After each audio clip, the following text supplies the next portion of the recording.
about the second phase of Middle English period. In the previous video, we already discussed about the first phase, and now we are going to look into the age of Chaucer. That is the age between 1343 and 1450. 1343 is because Chaucer was born somewhere around 1343. Okay. Before going to the important works and the life of Chaucer, we have to look into the history.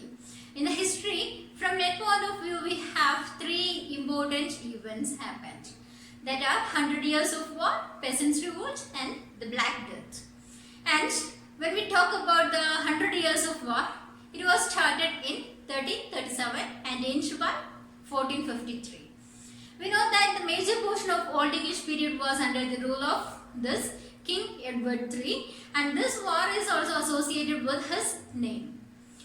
Even the war was started in 1337, the reason for this war was started long before, that is about 1066.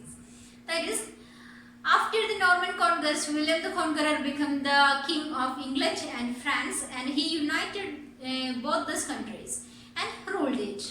Later what happened is, some English lords started questioning this. They want their land.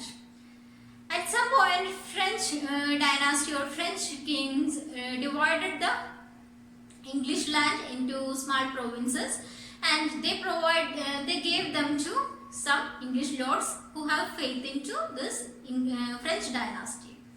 Later, England started growing by power, and this stripping away the provinces.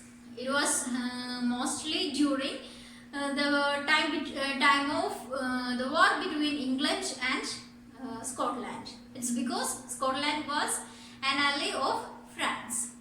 Finally, in 1337, Gascony was the only province that was under this under this French dynasty. Okay, this is the first reason.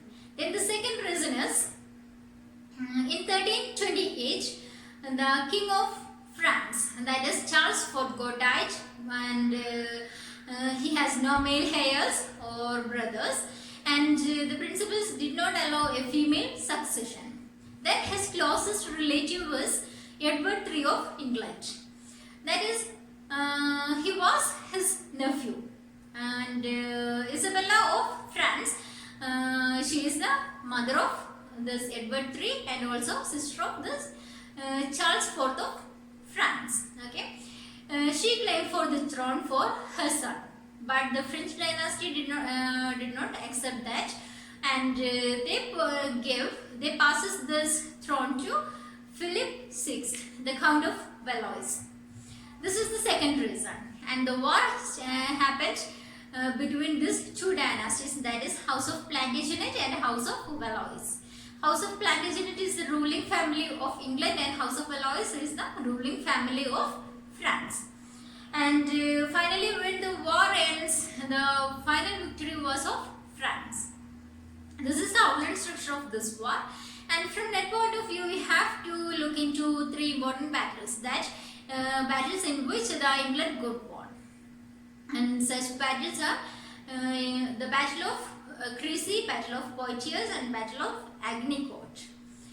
In the Battle of Crecy, the English army was led by this Edward III, and the French army was led by this Philip VI.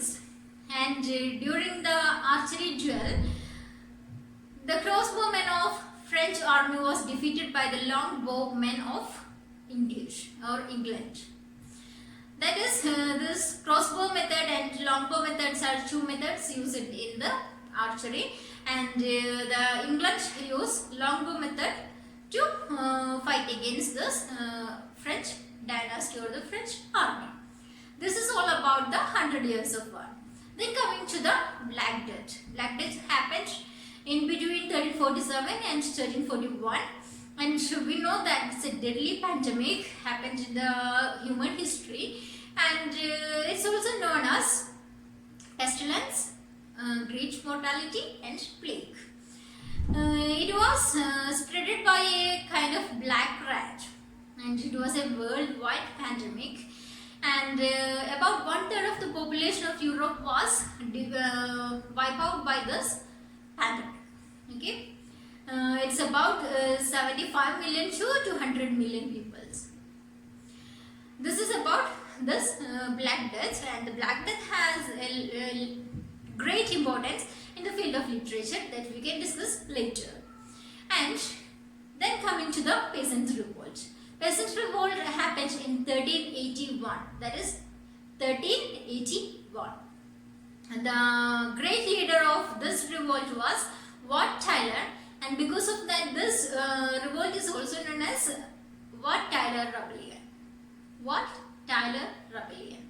Okay, and the immediate cause of this revolt was the imposing of poll tax. And poll tax is a uniform amount of taxes levied upon every individual. And we know that it is the time of war, and also it's the time of time just after this Black Death. So at this time, imposing such a big amount of levy is really an injustice for these peasants, and they started revolt. This is about peasant revolt.